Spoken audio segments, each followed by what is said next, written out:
buy again. So that's the first technique.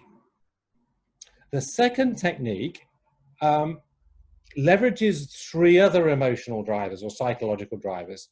The first one is everyone has to believe in something in the future that's positive. Now, if right now they believe, oh, there's going to be a recession and oh, there's no one out there buying, then they're not going to buy. So we have to influence their belief set. The next psychological driver is the balance between certainty and uncertainty. People like certainty because it makes them feel safe, and they like uncertainty because it's exciting. But at the moment, what's out there at the moment is too much uncertainty. So we have to create more certainty to persuade people to buy.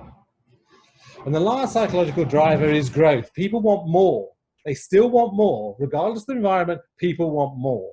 So obviously our proposals to them have got to give them more of something they like fairly quickly. So not long term, but in the next 3 or 4 months, because they want more now. So at the moment, we've got to get their caution, get rid of their caution and make it into action. And we do that by going through these 4 steps. First of all, the ask step. So ask them what they're uncertain about right now. Ask them what they're believing right now. Because if you do that, then they're going to relate to you. And then controversially, agree with them. Say, yeah, I can really understand that. Because then you're on the same boat as them. You're rowing in the same direction. So agree with them. Then try and isolate the one thing that's holding them back. So I'll say something like, now, often when my clients have got a problem, there's one particular thing that's holding them back. Now, in your case, Johnny, what would that one particular thing be for you? So then we can isolate the thing that's holding them back and deal with it. And to deal with it, we tend to ask what we call a hypothetical question. So that might be, well, hey, Johnny, let's just imagine that COVID-19 didn't happen. Would you make this investment? And he'll say,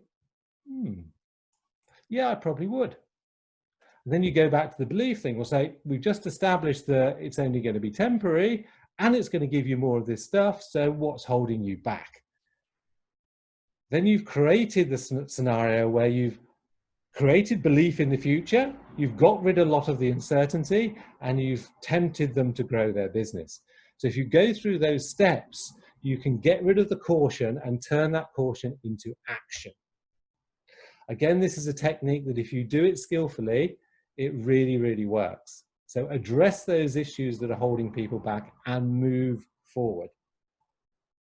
So the question I want to ask you today is, what's holding you back right now?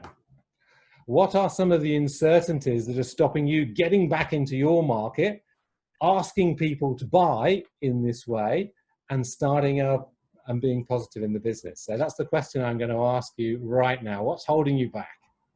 So I'm going to stop sharing my screen so I can see you all and ask you that question. What's holding you